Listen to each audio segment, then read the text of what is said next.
Barakata Yahweh, Barakata Yahweh Shai, Barakata Yahweh, Barakata Yahweh Shai, Barakata Yahweh, Ba'ashem Yahweh Shai, Ba'ashem Makakadesh, double honors and salutations to the elders and apostles of Roman Stone, to the Akim Akrath, trying to focus on the earth, holding on in sincerity and in truth to the gospel of the Lord Mashiach Yahweh Shai in these days and times. This is Brahman Nasha with the DC camp. Another short lesson and reminder that Babylon is not our rest. And it's very, very important to remember that we're just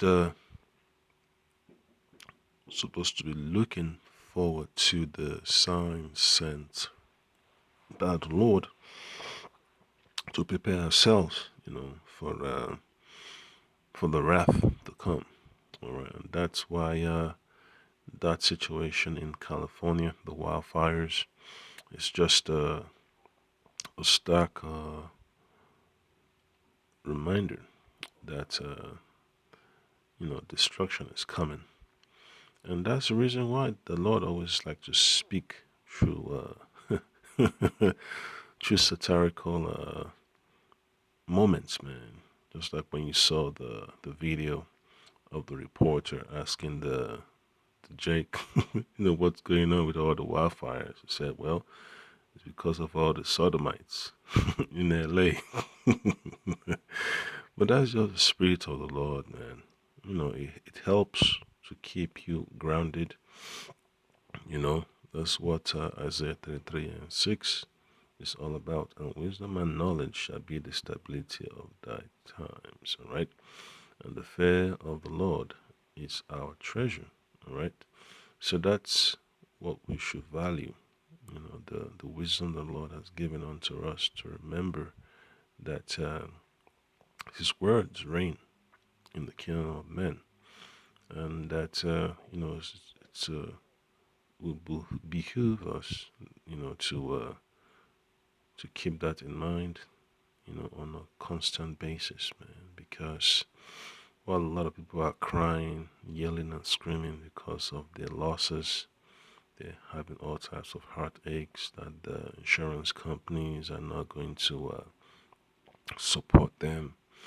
Yeah, that's just something that the Lord has to prepare us for, man. Each time you have a chaotic event, natural disaster, always remember the Lord of Mashiach Yahushai spoke about that. So I'll just read real quick.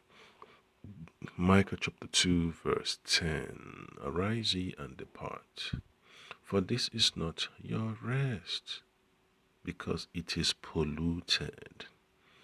It shall destroy you even with sore destruction. And that's why a lot of churches have problems, man, because they refuse to tell the people about the doom that the Lord is going to bring upon the earth. That Babylon the Great, aka America, has to be eviscerated by the Lord. And they're not even telling them about the MOTB. So, what do you think the state of the mind of those people would be, the congregation? So, it's a sad observation, man, to see people just lost, but not knowing what is to come. It's just a sad episode. Like you're watching over and over and over and over and over. Folks just don't have a better understanding about what is to come. That their mind should be focused on the kingdom rather than be lamenting over the losses they have on this side. Just like the Apostle Paul says, he counts everything as dung. All right, so you have to be constantly updated about the Lord's signs that is given unto us to remind us that His day of judgment is coming upon the face of the earth. So I'll get from the book of Second Ezra, This is just gonna be a short lesson. I got other topics I need to attend to. It's like I have a laundry list, of lessons you have to put up. Some are gonna be in video, some are gonna be in audio. So, Second Ezra chapter 7. Actually, let me get all the way to 43. Alright, here it goes. It says this. But the day of doom shall be the end of this time, alright? The times we're living in. And the beginning of immortality for to come. So one kingdom has to end, alright? One time has to end for another time to begin in, you know. So that's the reason why a lot of people can't even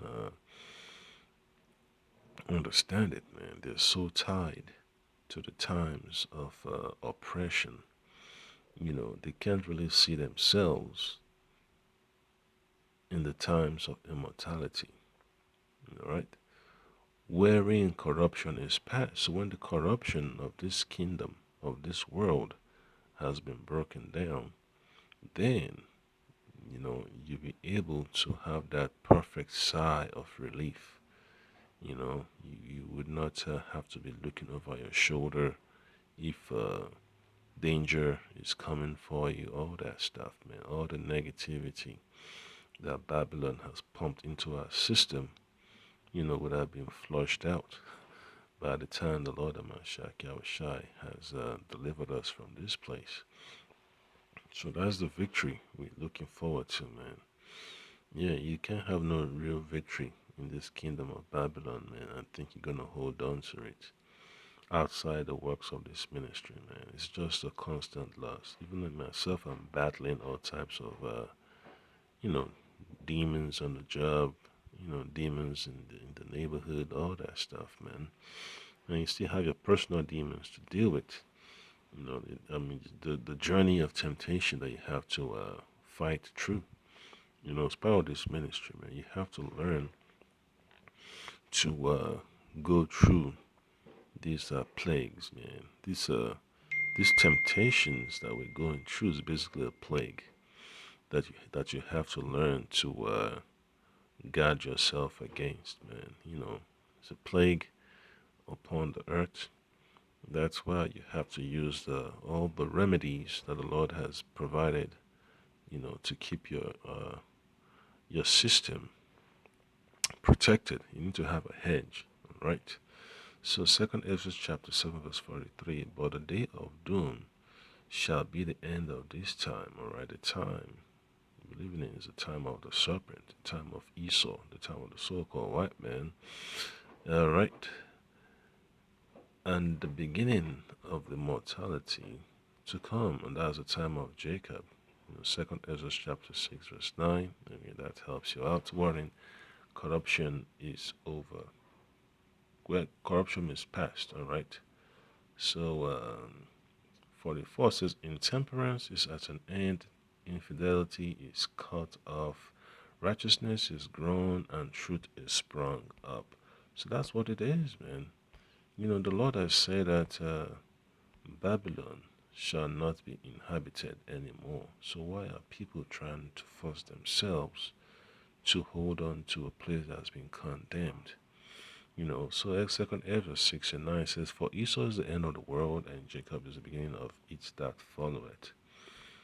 So this is the reason why you have to keep yourself focused on the works of the Lord, on the scriptures, man, so you don't get swallowed up in the sauce of Babylon, man. And the parable of the sower, can also be applied to this situation about people worrying about their losses from the fire, man.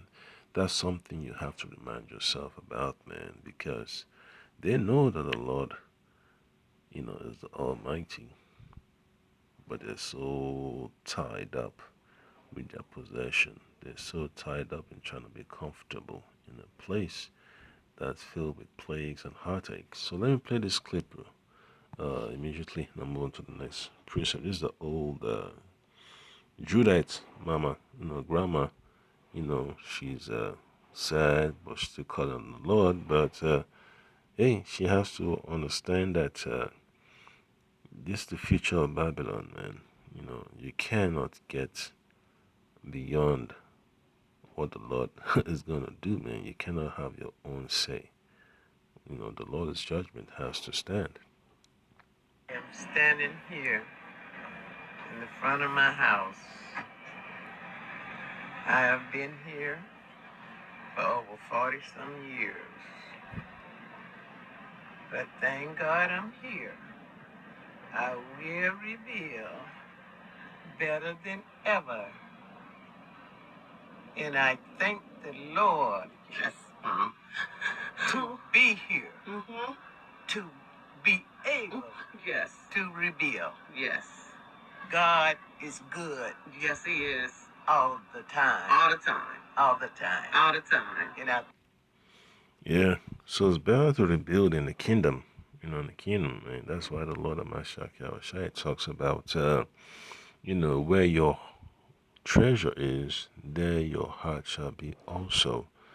So when you start to understand that this world, man, this world of Esau, that is constantly polluting, it's not a place you want to have your investments, your strongholds to be in a place like this. Then you understand what the Lord means, that you need to have a better opportunity elsewhere, and that is in His words, in His kingdom. That's what we need to be focusing on, not trying to rebuild in a system that's, you know, destined for destruction, destined to be wiped off the map. So the whole place is gonna be a desert anyway. That's what the the background of where she's standing in looks like, man. It looks like what you call it, the post-apocalyptic. The landscape is all jacked up, vehicles burnt up, all that stuff looks totally condemned, like a war zone. So folks just have to learn that the Lord has to allow His word to come to pass, and that's what our salvation is tied onto, and words of prophecy. So Babylon has to be eliminated. That's just one thing a lot of people have to come to a resolution with. So now let's look at the book of Psalms. I'll just make this the final precept, man. Psalms chapter 84 and 10. It says, for a day in thy courts is better than 1,000. I had rather be a doorkeeper in the house of my power than to dwell in the tents of wickedness. All right. So, yeah, man, we dwelling in the tents of wickedness, man. That's what Babylon's all about, man. The system of Esau is just a haven for wickedness, a haven for oppression. You're just subjected to all types of oppression, man. All types of faults, all types of attacks. And you have to maintain, your integrity in the Lord, man. It's just like, you're in a constant battle, just like our forefather Lot, constant battle against the unrighteousness of this world, man. And then you have to constantly apply the the ointment that the Lord has given you to keep yourself cleansed, man. You have to constantly cleanse yourself. That's what the scriptures help you to do. It helps to cleanse your mind of the the poisons of this place, man. It's a toxic place, we're living in, man. We're living in the tents of toxicity. The water, the air, the food, people's just jacked up. So that's how, you know, terrible living in Babylon has become. And what does our forefather David saying? See, he'd rather be a doorkeeper, a lowest of the low in the righteous administration than to be living in a toxic environment, man. Yeah, there is no justice in Babylon. It's just horrible, man. It's horrible. That's why there's so many protests, man. So this is just a reminder that we need to wait on the Lord to get us out of here, man. Because the Lord has already said, these things have to happen, and it's a reminder, for us to get ourselves prepared, man. You know, prepare ourselves for our deliverance. In other words, work on the things you need to work on so that you can be accounted worthy, to escape the calamities coming upon the earth. So that's the point of this lesson, man. You have to allow the ministry of the Lord, to have an effect, to take a foothold in your mind, man. Let the word of the Lord, have a foothold in your mind. Let it have a fixed attachment to you so that you will be unmovable. You have to anchor your faith, to the word of the Lord. That's how you're able to move when the Lordship is moving. All right. So that's the conclusion of this lesson. Just stay steadfast, and Tawada Yabashima Shai for keeping us in remembrance with these acts of his wrath upon the face of the earth. Shalom.